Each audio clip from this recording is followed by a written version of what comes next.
AP CM Chandrababu Naidu మాట్లాడుతున్నారు. ఇప్పుడు ఆ లైవ్ చూద్దాం. మానేసి ఢిల్లీ నుంచి వేరే ప్రాంతాలకు వెళ్ళిపోయే పరిస్థితికి వచ్చారు. ఒకప్పుడు బీహార్ నుంచి ఒక ట్రైన్ ఎవ్రీడే లేబర్ అంతా కూడా అక్కడ పోయి పని చేసుకుని మళ్ళా ఈవినింగ్ ఢిల్లీ నుంచి బీహార్కి వెళ్ళేవాడు. ఇప్పుడు బీహార్ నుంచి ఢిల్లీకి రావడంలా పరిపాలన అంటే ఎట్లుంటుందంటే ఒక్కొక్కసారి పరిస్థితులన్నీ కూడా తారుమారయ్యే పరిస్థితులు వస్తుంది. దానికి ఉదాహరణ ఢిల్లీ. అయితే ఇక్కడ ఏ మోడల్ వర్కౌట్ అవుతుంది భారతదేశంలో అనుకుంటే ప్రపంచంలో ఎక్కడ కానీ భారతదేశంలో కానీ పీపుల్ ఫస్ట్ ఒక సస్టైనబుల్ మోడల్ క్రియేట్ చేయాల్సిన అవసరం ఉంది. అదే నరేంద్ర మోడీ ఒక సస్టైనబుల్ మోడల్ని క్రియేట్ చేస్తున్నాడు. ఆయన్ని మనస్ఫూర్తిగా అభినందిస్తున్నాం. ఈరోజు ఢిల్లీలో గెలుపు కూడా ప్రధానమంత్రి నరేంద్ర మోడీ గారిపై నుండే నమ్మకం. ఆ నమ్మకంతో ఢిల్లీ ప్రజలు నరేంద్ర మోడీ గారి నాయకత్వాన్ని బలపరిచారు. ఇప్పుడు నేను మాటల్లో చెప్పడం కాకుండా విత్ ఫ్యాక్ట్స్ అండ్ ఫిగర్స్ కూడా మీకు ఎక్స్ప్లెయిన్ చేస్తున్నా ఏ మోడల్ వర్కౌట్ అవుతుంది దానికి. ఇప్పుడు మీరు చూస్తే డెవలప్మెంట్ జరగాలి. డెవలప్మెంట్ జరిగితే సంపద సృష్టించబడుతుంది. సంపద సృష్టించబడితే ఆదాయం పెరుగుతుంది రాష్ట్ర ప్రభుత్వానికి. ఆ ఆదాయం ఖర్చు పెడితే సంక్షేమ కార్యక్రమాలు ఎక్కువ చేయగలుగుతాం. మళ్ళీ డెవలప్మెంట్కి ఫండ్స్ ఉంటాయి. దీనివల్ల ప్రజల్ని ఎప్పటికప్పుడు ఎంపవర్ చేసుకుంటూ తలసరి ఆదాయం పెంచి మెరుగైన జీవన ప్రమాణాలు ఇవ్వడానికి అవకాశం వస్తుంది. ఇది సింపుల్ థియరీ. ఇది ఎవరైతే సమర్థవంతంగా చేస్తారో good development, good politics, good governance, good politics, ఒక సుపరిపాలన ఇవ్వగలిగితే అది మంచి రాజకీయాలకు కూడా నాంది పలుకుతుంది. భారతదేశంలో 34 ఇయర్స్ ఆర్థిక సంస్కరణలు ప్రారంభించి అంత మునుపు మనకు ఢిల్లీ రాజధాని బ్రిటిష్ పాలన, 3 ప్రెసిడెన్సీస్ మెడ్రాస్, కలకత్తా, ముంబై, ఈ ప్రెసిడెన్సీస్ అన్నీ ఉండేటివి. మెడ్రాస్ ప్రెసిడెన్సీ అని ఇవన్నీ ఉండేటివి. అవి మెగా సిటీస్ మనకు. అయితే ఇంకో కొన్ని హైదరాబాద్ లాంటివి నిజాం లోకల్గా ఉండే ఇవన్నీ ఉన్నాయి. అలాంటి కొన్ని ప్రాంతాలు ఉన్నాయి. ఓవరాల్గా ఆ సినారియో అది. 91లో ఆర్థిక సంస్కరణలు వచ్చాయి. 91 నేను ఎప్పుడు కంపేర్ చేస్తాను బిఫోర్ 91, ఆఫ్టర్ 91. ప్రీ 91 అనేది ఆర్థిక సంస్కరణలు రాని నేపథ్యంలో కాంగ్రెస్ పార్టీ మొనోపలి, ఒకే పార్టీ, సుస్థిరమైన ప్రభుత్వం, స్ట్రాంగ్ ప్రభుత్వం, ప్రపంచమంతా కూడా ఎగతాళి చేసే రోజులవి. హిందూ గ్రోత్ రేట్ మీకు 2% వస్తుంది, 1% వస్తుంది, మీకు అభివృద్ధి చేత కాదు అని ఎగతాళి చేసే రోజులు. అక్కడి నుంచి రిఫార్మ్స్ వచ్చాయి. అది కూడా మన తెలుగు బిడ్డ పివి నరసింహరావు తీసుకొచ్చాడు. అక్కడి నుంచి అందరికీ సమాన అవకాశాలు వచ్చాయి. What is the beauty of reform అంటే లైసెన్స్ రాజు పోయింది, అందరికీ సమానమైన అవకాశాలు వచ్చాయి. అక్కడి నుంచి స్టార్ట్ అయింది. అక్కడి నుంచి స్టార్ట్ అయితే మీరు చూస్తే వెరీ ఇంట్రెస్టింగ్ ఒక సినారియో మీకు చూపిస్తాను. మళ్ళీ మీకు కూడా ఇస్తా, మీరు చూసుకోండి. మహారాష్ట్ర 95లో $55 బిలియన్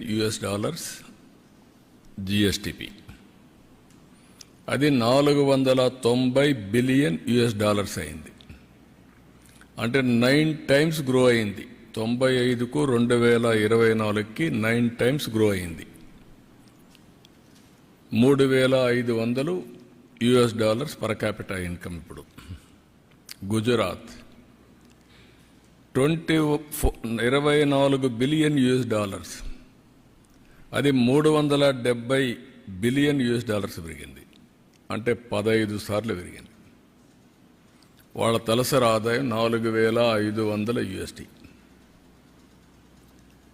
అదే మరి వెస్ట్ బెంగాల్ అప్పటికే $51 బిలియన్, అది 241కే పెరిగింది, అంటే 4.7 టైమ్సే పెరిగింది. గుజరాత్ 15 సార్లు, వెస్ట్ బెంగాల్ 4.7 సార్లు. వాళ్ళ తలసరి ఆదాయం $1,925. తమిళనాడు $45 బిలియన్ అప్పటికే, $355 బిలియన్ పెరిగింది, 8 టైమ్స్ పెరిగింది. $3,950 తలసరి ఆదాయం. యునైటెడ్ ఆంధ్రప్రదేశ్ $22 బిలియన్, 695కి. రెండూ కలిపి ఇప్పుడు 390 అయింది. తెలంగాణ 200 అయింది, ఆంధ్రప్రదేశ్ 190కి తగ్గిపోయింది. అంటే రెండూ కలిపి మీరు చూస్తే $3,000 పర్ క్యాపిటల్ ఇన్కమ్. దాంట్లో ఆంధ్రప్రదేశ్ 2,40,000కి మిగిలిపోయి వాళ్ళు 3,56,000కి వెళ్ళే పరిస్థితికి వచ్చారు.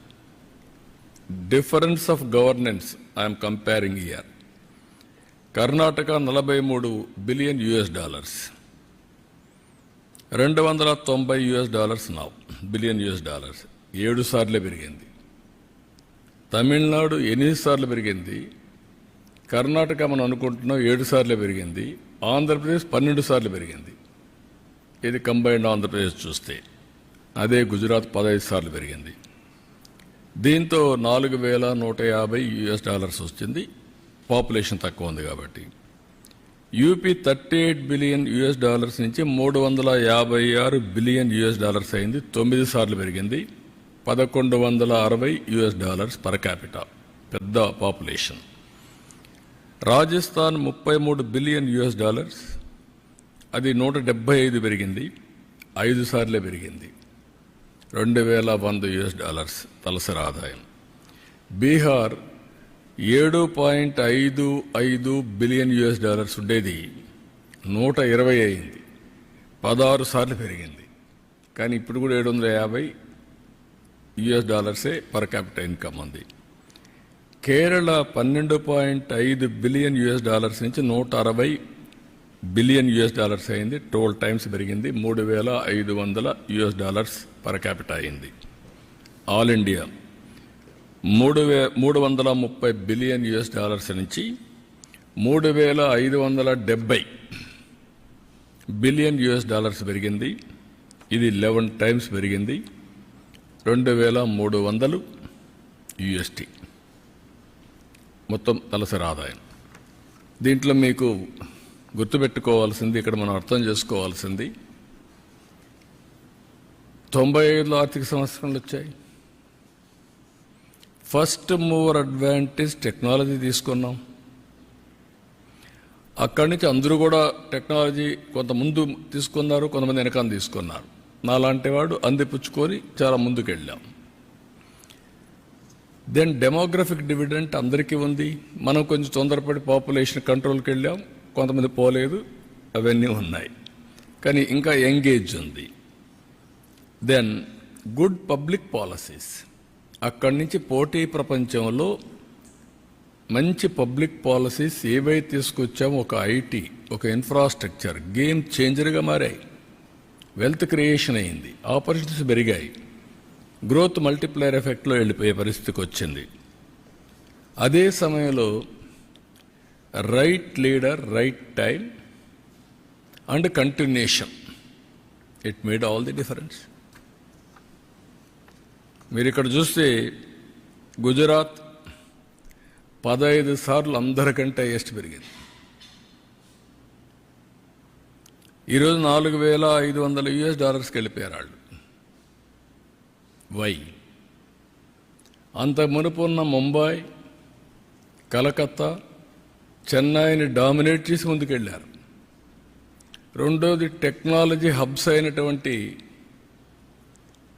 హైదరాబాద్, బెంగళూరు, పూణేను కూడా దాటి ముందుకెళ్ళిపోయే పరిస్థితికి వచ్చారు. అంటే కన్సిస్టెంట్ పాలసీస్, లీడర్షిప్, గ్రోత్ ఇవన్నీ కలిపి it makes all the difference.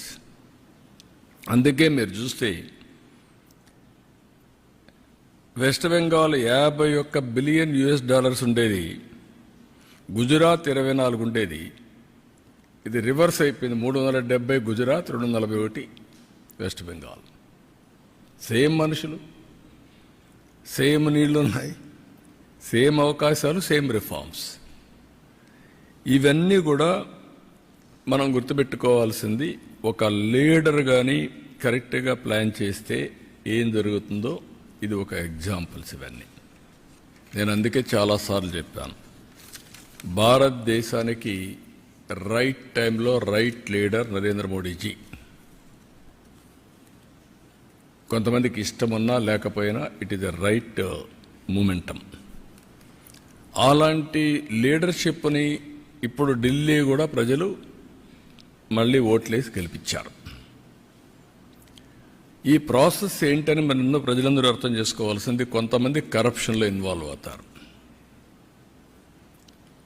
ఆటోమేటిక్గా 5 ఏళ్లలో ఉన్నారు, కొంతమంది 10 ఏళ్లలో పోతున్నారు, కొంతమంది లాంగ్ టర్మ్లో కూడా ఉంటున్నారు, కానీ నష్టపోతున్నారు. కొంతమంది సంక్షేమం ఇస్తున్నామని బటన్ నొక్కడం, సంక్షేమ కార్యక్రమాలు ఇస్తున్నామని చెప్పి మాయమాటలు చెప్పడం, దెన్ కరప్షన్ చేయడం. దీంతో ప్రజలు రియలైజ్ అయ్యేదని టైం పట్టచ్చు. 1 టర్మ్ పట్టచ్చు, 2 టర్మ్లు పట్టచ్చు. దెన్ ఎక్కడికక్కడికి ఈ పొలిటికల్ పొల్యూషన్ చేస్తూ వస్తున్నారు. ఎవరైనా మాట్లాడితే ఎదురుదాడి చేయడం, వాళ్ళని అరెస్టులు చేయడం, లేకుంటే వాళ్ళ మీద ఒత్తిడి పెంచడం, సోషల్ మీడియాలో అవమానం చేయడం, ఒక పొల్యూషన్, ఇష్టానుసారంగా మాట్లాడడం, గర్వంతో మాట్లాడడం, హంబుల్నెస్ లేకుండా పోవడం, ఇవన్నీ వచ్చే పరిస్థితికి వచ్చింది. కానీ పర్ఫార్మెన్స్ మాత్రం లేదు. దానికి 2 ఉదాహరణలు ఏపీ అండ్ ఢిల్లీ. సిమిలారిటీస్ కూడా ఉన్నాయి. ఆ రోజు Delhi model of education, what is that model?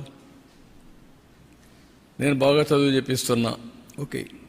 Higher education ఉందా? లేదు. ఆ తర్వాత కాలేజీలు ఉన్నాయా? లేవు. తర్వాత ఉద్యోగాలు ఉన్నాయా? లేవు. రెండోది మహిళా హాస్పిటల్స్, హెల్త్. ఇంటికి నేను మందులు పంపిస్తున్నా, ఓకే, బాగానే ఉంది. సూపర్ స్పెషాలిటీ హాస్పిటల్ ఉందా? లేదు. ఇవన్నీ చేసిన తర్వాత నీళ్లు ఇచ్చే పరిస్థితులు లేరు. డ్రైనేజ్, డ్రింకింగ్ వాటర్ కలిసిపోయే పరిస్థితి వచ్చింది. ఢిల్లీలో ఎక్కడ చూసినా డస్ట్ బేరకపోయి garbage, it is a city of garbage అయింది. మెయిన్ రోడ్లో ఎవరన్నా విఐపీస్ వస్తే, అంబాసిడర్స్ వస్తే, కంట్రీ హెడ్స్ వస్తే మెయిన్ రోడ్లో గార్బేజ్ ఉండే పరిస్థితికి వచ్చింది. ఏమన్నా టోటలీ పొల్యూషన్. ఏదైతే ఒక సీజన్లో ఢిల్లీలో pollution highest in the world, most polluted city ఏదైనా ఉందంటే ఢిల్లీ దానికి చిరునామా అనే పరిస్థితికి వచ్చాం. అందుకే నేను మొన్న ఎన్నికల్లో చెప్పాను, it is a total failure model. I'm not criticising individuals. It is a failure model. Itself is a failed model. It cannot sustain, it cannot replicate, it cannot be continued. Continue అయ్యే కొందికి ఏమవుతుంది? ప్రజలకు bleeding అవుతుంది. ఇంకా ఒకప్పుడు మీరు చూస్తే best examples ఇక్కడ పంజాబ్, మనం గర్వంగా చెప్పుకున్నాడు. పంజాబ్ అంటే ఒకప్పుడు దేశానికి కావాల్సిన సైన్యం అంతా అక్కడి నుంచి వచ్చేవాళ్ళు, దేశాన్ని రక్షించేవాళ్ళు. దేశానికి అవసరమైన ఫుడ్ అంతా గోధుమలు కానీ రైస్ కానీ సప్లై చేసేవాళ్ళు. 5 నదులు ఉన్నాయి. ఈరోజు ఏమైంది? పంజాబ్ డ్రగ్స్, ఐటీకి పోలేదు, డ్రగ్స్ వచ్చాయి. అదే సమయంలో పంజాబ్లో ఈరోజు మీరు చూస్తే ఎవ్రీడే ఒక ట్రైన్ ఢిల్లీకి వస్తుంది క్యాన్సర్ ట్రీట్మెంట్ కోసం. Is it not our responsibility to correct it right time? ఇవి చూసిన తర్వాత ఇక్కడ అక్కడ మీరు చూస్తే వెల్ఫేర్ అని చెప్పి నేను నీళ్లు ఊరికే ఇస్తున్నా, కరెంట్ ఊరికే ఇస్తున్నా, ఇవన్నీ చెప్పారు. కానీ భవిష్యత్తును అంధకారం చేసే పరిస్థితికి వచ్చారు. ఇక్కడ కూడా మన రాష్ట్రంలో మీరు చూస్తే అక్కడ కొద్ది టైం తీసుకున్నారు, కానీ మన రాష్ట్రంలో 5 ఏళ్లలోనే బటన్ నొక్కే కార్యక్రమానికి విసుగొచ్చే పరిస్థితికి వచ్చారు. వీళ్ళ అరాచకాలు అద్దులు లేకుండా పోయే పరిస్థితి వచ్చింది. ఎగో ప్రాబ్లమ్స్ కూడా చిన్న పెద్ద లెక్క లేకుండా ఇష్టానుసారంగా మాట్లాడడం, ఆ గర్వం, ఎగో, ఏదో ఎక్కడి నుంచో వచ్చినట్టు ప్రవర్తించడం, ఆ హంబుల్నెస్ లేకుండా పోవడం, ఇవన్నీ జరిగాయి. ఢిల్లీలో జరిగిన liquor is nothing compare to Andhra Pradesh. ఎవరైనా సరే లిక్కర్లో ఇన్వాల్వ్ అయిన వాళ్ళు ఇంతవరకు ఆ ఫ్యామిలీస్ కూడా బాగుపడవు. అంటే అది పాపిస్ట్ డబ్బులు. రెండోది, పేదవాళ్ళ ఆరోగ్యాన్ని సర్వనాశనం చేసి మీరు ఎంజాయ్ చేయడానికి ఎవరిచ్చారు మీకు అధికారం? రూలర్స్కి. మామూలుగానే లిక్కర్ అనేది నేనున్నప్పుడే ఈఎన్ఏ ఎక్స్ట్రా న్యూట్రల్ ఆల్కహాల్ తయారు చేశాను 2 times న్యూట్రలైజ్ చేయడానికి. ఎందుకు? అందులో ఉండే ఇంప్యూరిటీస్ అన్నీ పోవాలి, కొంతవరకు అనేది అవుతుందని. ఇప్పుడు మీరేం చేశారు? రా లిక్కర్ ఇచ్చే పరిస్థితికి వచ్చారు. టోటల్గా ఆ లిక్కర్ తాగితే ఏమవుతుందో తెలియకుండా కిడ్నీస్ ఫెయిల్ కావడం, చాలా సమస్యలు వచ్చాయి. సిస్టాన్ని మొత్తం సర్వనాశనం చేశారు. డిస్టిలరీస్ లాగేసుకొని డిస్ట్రిబ్యూషన్ అంతా వెళ్ళే చేసి సెకండ్స్ అమ్మి ఆడి నుంచి ఎక్కడ చూసినా ఆన్లైన్ పేమెంట్స్ లేకుండా చేసే పరిస్థితికి వచ్చారు. ఇక్కడ మొన్న చూశారు మీరు ఋషికొండ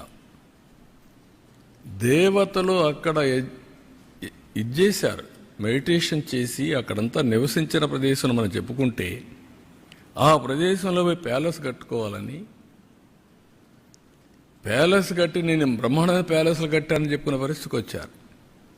అక్కడ కూడా ఢిల్లీలో శేష్ మహల్ ఇదే మరిగా పెద్ద లగ్జూరియస్ ప్యాలెస్ కట్టారు. అక్కడ ప్యాలెస్ లేకపోలేదు, ఇక్కడ ప్యాలెస్ లేకపోలేదు. This is where public are very intelligent. ఇక్కడ మాట్లాడితే ఇప్పుడు కూడా మాట్లాడుతున్నారు. 10 లక్షల కోట్ల రూపాయలు అప్పులు చేసి మేమేదో ఇచ్చాం మీరు ఇవ్వలేదు అనే మాట్లాడే పరిస్థితికి వచ్చారు. ఎంఆర్ఓ ఆఫీసులు తాకట్టు పెట్టి, లిక్కర్ని 25 ఏళ్ళు తాకట్టు పెట్టి డబ్బులు తీసుకొచ్చి ఇచ్చి మళ్ళా మీరు అవన్నీ మాట్లాడుతుంటే ప్రజలకు గుర్తుండవనుకుంటే ఇది చాలా పొరపాటిది. అందుకే ఇక్కడ కూడా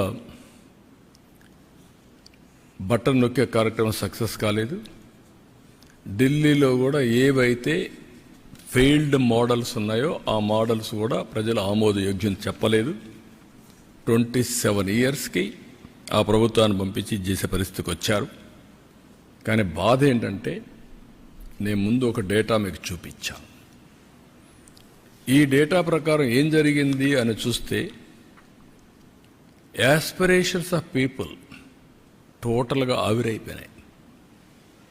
కోరుకున్నారు మాకు సంక్షేమం కావాలి, అభివృద్ధి కావాలి, ఉద్యోగాలు కావాలి అని కోరుకున్నారు. ఓటేసిన పాపానికి వీళ్ళు కాటేసే పరిస్థితికి వచ్చారు. వాళ్ళ భవిష్యత్తునే కాటేసే పరిస్థితికి వచ్చారు. ఇప్పుడు దాంతో ఏమైంది? ఈరోజు వీళ్ళందరి భవిష్యత్తు చూస్తే వాల్యూ ఆఫ్ టైం నిన్న రాదు, 1 సంవత్సరం టైం పోయినాక రాదు. విలువైన కాలాన్ని పోగొట్టుకున్నాం. దాన్ని రికవర్ చేయాలంటే ఇంకా చాలా సమయం పడుతుంది. విధ్వంసం చేయడం చాలా సులభం, దాన్ని నిర్మాణాత్మకంగా పనిచేయడం చాలా కష్టం. ప్రతి ఒక్కరూ మాట్లాడుతూ ఉంటారు, ఇవన్నీ ఎక్కడ అవుతాయి, మాకెందుకు అవన్నీ, ఇవన్నీ వస్తాయి. అలాంటివన్నీ చేసి మొత్తం ప్రజల అవకాశాలని పూర్తిగా సర్వనాశనం చేసే పరిస్థితికి వచ్చారు. నేను అందుకే మొన్న కూడా చెప్పా, సంపద సృష్టించలేని వ్యక్తులు, ప్రభుత్వానికి ఆదాయం పెంచలేని వ్యక్తులు సంక్షేమ కార్యక్రమాలతో, బటన్ నొక్కే కార్యక్రమంతో డిస్ట్రిబ్యూషన్ చేయడానికి వీళ్ళకి అధికారం లేదు. అది సస్టైనబుల్ మోడల్ కాదు. నేను చాలా ఫర్మ్గా చెప్తున్నా.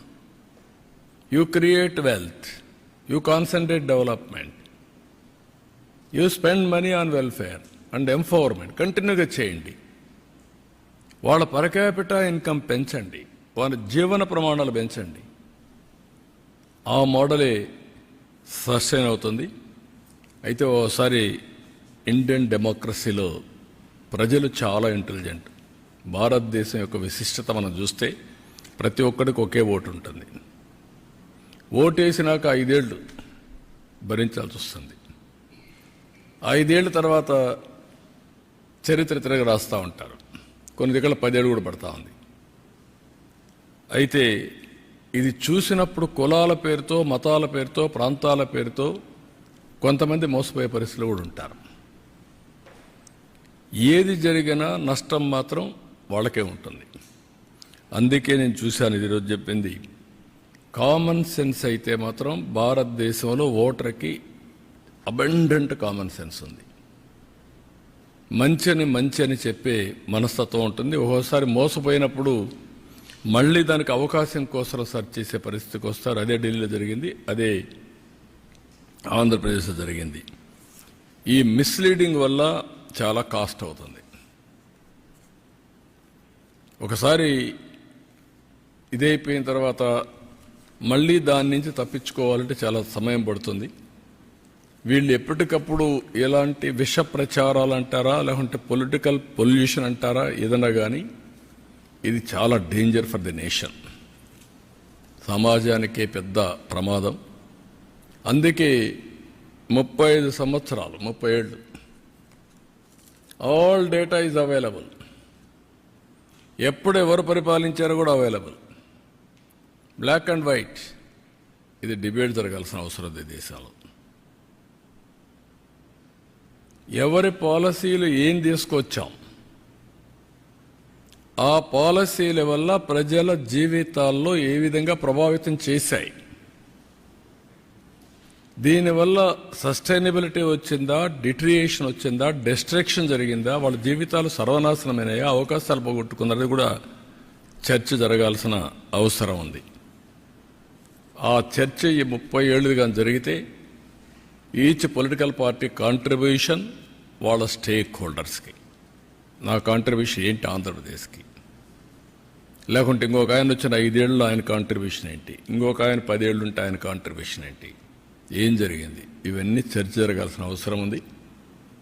ఒక బాధ్యత కలిగినటువంటి రాజకీయ పార్టీలుగా బాధ్యతతో ప్రవర్తించే మనందరం ఎలక్షన్ మేనిఫెస్టోలో చెప్పాం కాబట్టి రాష్ట్రాన్ని ఏం చేసినా పర్వాలేదు, నేను గెలిస్తే చాలు అనే, నేను ఎన్నిసార్లు మోసం చేస్తాను, అబద్ధాలు చెప్తాను, ఫేక్ న్యూస్ ఇస్తాను, ఇష్టానుసారంగా మాట్లాడతానంటే అది కరెక్ట్ కాదు. అందుకే ప్రజల్లో కూడా ఒక చైతన్యం రావాలని మనస్ఫూర్తిగా కోరుకుంటున్నాం. మీరు వేసేసిన తర్వాత బాధపడడం కాదు. నేను క్లియర్గా 5 సార్లు గుజరాత్లో గెలిచారు, 5వ గవర్నమెంట్, 15 times గ్రోత్ రేట్, 15 రెట్లు పెరిగింది. మీ కళ్ళ ముందర కనబడుస్తూ ఉంది ఇది. అదే 2024లో కూడా నేను గెలిచుంటే 12 సార్లు కాదు, గుజరాత్తో సమానంగానూ ముందో ఇద్దరు ఉండేవాళ్ళు. That is where I want to emphasise to the people. You go through data. గాల్లో విమర్శించడం కాదు. ఏం జరిగింది ఆ పీరియడ్లో, ఆ జరిగిన తర్వాత ఏ విధంగా మీకు లాభం వచ్చింది, తర్వాత ఏ విధంగా నష్టం వస్తుంది అనేది మీలో తెలివితేటలతో ఆలోచించాలి ప్రతి ఒక్కరు. Apply your brains, discuss. Common మ్యాన్కి కూడా మనం ఎడ్యుకేట్ చేయాల్సిన బాధ్యత మీకు ఉంది, మాకు ఉంది. అందుకే నేను చెప్పాను మీడియాకు కూడా, మీరు కూడా అనలిటికల్గా వెళ్ళండి.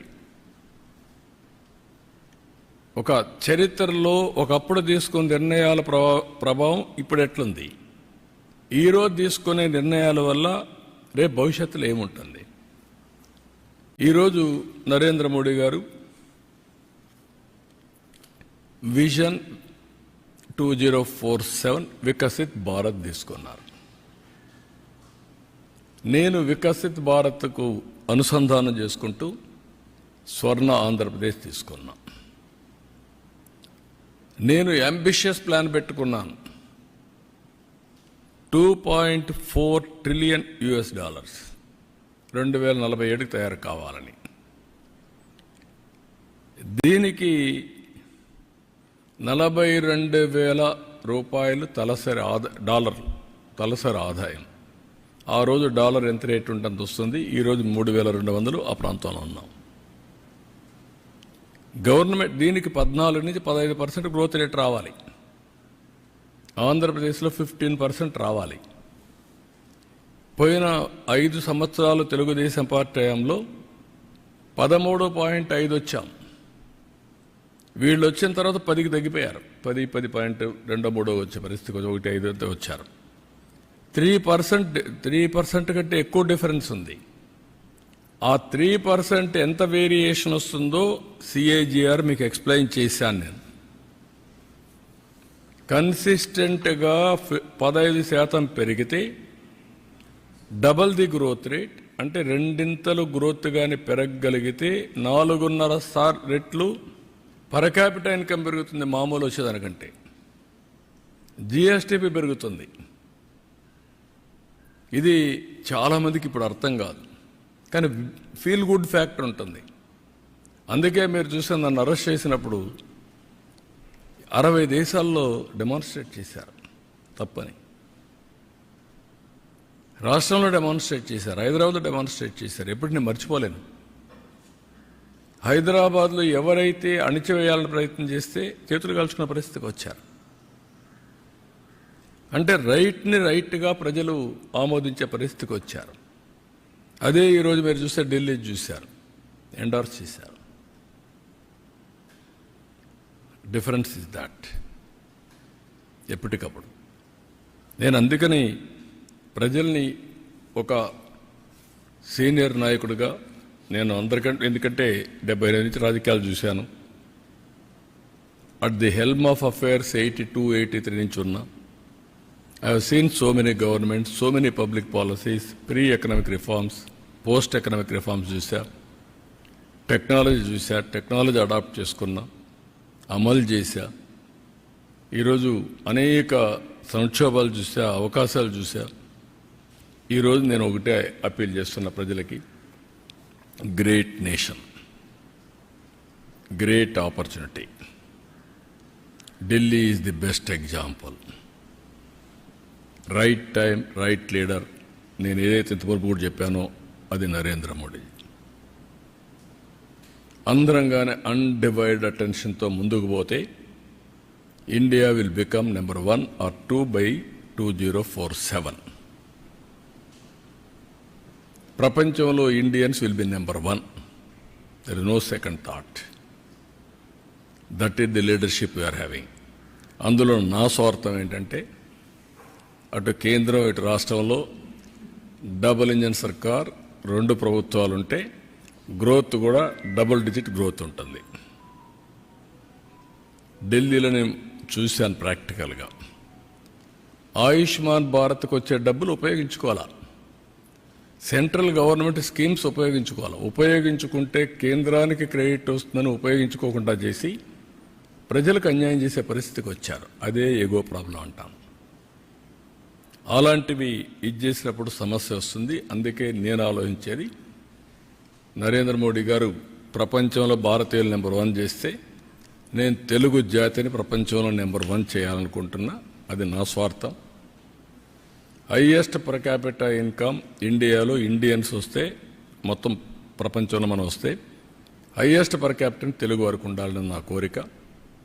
అందుకే 15% పెట్టుకున్నా. అప్పటికి అన్ని రాష్ట్రాలని అధిగమించాలి CAGRలో. నేను ఇది జరగాలంటే అన్డివైడ్గా ప్రజలు సపోర్ట్ చేయాలి. నేను ఫ్యాక్ట్స్ అండ్ ఫిగర్స్తో చెప్తున్నా.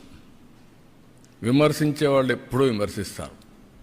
నేను ఒకటే ఆలోచిస్తాను, ఏది మంచో దాన్ని అనుసరిస్తా, ఏది మంచో అది ఆచరిస్తా, అదే ప్రాక్టీస్ చేస్తా, అదే ఇంప్లిమెంట్ చేస్తా, అదే ఎగ్జిక్యూట్ చేస్తా. అదే రియల్ టైం గవర్నెన్స్, అదే పాజిటివ్ పబ్లిక్ పర్సెప్షన్, అదే ఈరోజు వాట్సాప్ గవర్నెన్స్, అదే ఈరోజు మీరు చూస్తే 14-19లో 13.5% గ్రోత్ వచ్చింది. ఇప్పుడు 15+ రావాలని నా ఆకాంక్ష. ఇది రావాలంటే ప్రజలందరూ కూడా ముందుకు రావాలి, అందరూ కూడా సహకరించాలి. ఢిల్లీది ఒక ఆదర్శంగా తీసుకోవాలి. 1 నేషన్ 1 ఎలక్షన్ కూడా ఈ సందర్భంలో మోర్ అప్రోప్రియేట్. ఎప్పుడు ఎలక్షన్స్ మీద కాకుండా ఎప్పుడు అభివృద్ధి పైన, సంక్షేమం పైన, ఎంపవర్మెంట్ మీద శ్రద్ధ పెట్టాల్సిన అవసరం ఉంది, ఫోకస్ చేయాల్సిన అవసరం ఉంది. This is the message I want to give. So అప్పటికి ఆంధ్రప్రదేశ్కు, ఆల్ ఇండియాకు చూస్తే, పాపులేషన్ చూస్తే ఇండియా విజన్ ప్రకారం $3.30 ట్రిలియన్. నా లెక్క ప్రకారం అది 50 కూడా పోయే అవకాశం ఉంది కరెక్ట్గా చేస్తే. $18,000. అది ఇంకా పెంచాలి, పెంచే అవకాశాలు కూడా ఉన్నాయి. ఆంధ్రప్రదేశ్ వచ్చే కొందికి $42. ఇప్పుడు ఆల్ ఇండియా లెవెల్ కంటే పర్ క్యాపిటల్ కొద్దిగా ఎక్కువ ఉన్నాం, తెలంగాణ కంటే తక్కువ ఉన్నాం, సౌత్ ఇండియాలో అందరికంటే తక్కువ ఉన్నాం. సో మనందరి మీద ఒక గురుతరమైన బాధ్యత ఉంది. ఇది చేయాలంటే అందరి సహకారం అవసరం. నేను అందుకే మొత్తం ఫ్యాక్ట్స్ అండ్ ఫిగర్స్ ఇలాంటి సందర్భంలో పెడితే ప్రజలకు అర్థమవుతుంది. నేను వ్యక్తుల్ని విమర్శించడానికి కాదు, వాళ్ళు అవలంబించిన సిద్ధాంతాల వల్ల లాభం రాలేదు, రావు. అవన్నీ ఫెయిల్డ్ సిద్ధాంతాలు. ఇండియన్ పాలిటిక్స్లో చాలా చూసాం. ఒకప్పుడు కమ్యూనిస్ట్ పార్టీలు చాలా బలంగా ఉన్నాయి, ఈరోజు ఆదరణ కోల్పోయారు. అదే మరిగా నాయకులు ఒక్కొక్కసారి ఒక ఎలక్షన్లో వింటారు, రెండో ఎలక్షన్లో వదిలిపెట్టే పరిస్థితులు వస్తున్నారు. ఇలాంటివన్నీ కూడా వేరియస్ ఎక్స్పెరిమెంట్ జరిగే దేశంలో. ఈ ప్రయోగాలన్నీ చూసిన తర్వాత నేను ఫస్ట్ నుంచి ఏదైతే నమ్మానో ఆ నమ్మిన సిద్ధాంతం కోసం, అందుకే ఒకసారి నేను 95 సీఎం ఈజ్ డిఫరెంట్, తర్వాత వచ్చినప్పుడు డిఫరెంట్ అని, 95లో నేను చేసింది ప్రజలను కూడా క్యారీ చేశాను. ఎప్పటికప్పుడు కన్విన్స్ చేసుకుంటూ ఎడ్యుకేట్ చేస్తా పోయాను. ఇప్పుడు నరేంద్ర మోడీ గారు అదే చేస్తున్నారు, ఎవ్రీ ఎలక్షన్లో గెలుస్తున్నారంటే ఈరోజు ప్రజలకు సంతృప్తి కలిగే పాలన. టుడే హ్యాపీగా ఉండాలి, భవిష్యత్తు మీద ఆశ ఉండాలి. ఈ రెండు చేయడమే కరెక్ట్ విధానం. అదే వారు చేస్తున్నారు. అదే మరిగా sustainable development through good governance. So this is what I want to convey.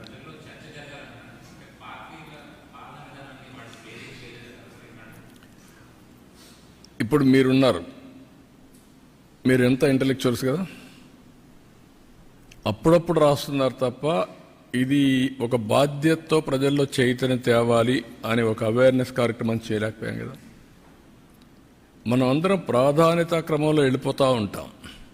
నాకు ఈరోజు ఒక ఆలోచన వచ్చింది. ఇప్పుడు నీతి ఆయోగ్ ఉంది, ఆ బాడీ ఈ పని చేయాల, ఇండియాలో పోటీ పెట్టాలి అందరికీ. ఇప్పుడు ఏమంటున్నాం, తప్పడం లేదు, అదర్ పార్టీస్ సంక్షేమం ఇస్తాం, అందరు మనం కూడా ఇవ్వాలంటున్నాం. ఇవ్వాలి. సంక్షేమం ఇవ్వాలంటే అప్పులు చేసి ఇవ్వడం కాదు, సంపద సృష్టించి ఇవ్వాలి. ఈ విషయాలు మనం చెప్తున్నాం. అందుకే మొన్న నేను చెప్పిన తర్వాత 1 సైడ్ ఎలక్షన్స్ అయినాయి, 93% స్ట్రైక్ రేట్. అది తీసుకెళ్ళగలిగాం. ఆ పొలిటికల్ అవేర్నెస్ తెచ్చాం. అది ఒకరోజు చేస్తే సరిపోదు. కామన్ మ్యాన్ ఆస్పిరేషన్స్ ఉన్నాయి, పొలిటికల్ పార్టీ కార్యకర్తలకు ఆస్పిరేషన్స్ ఉన్నాయి.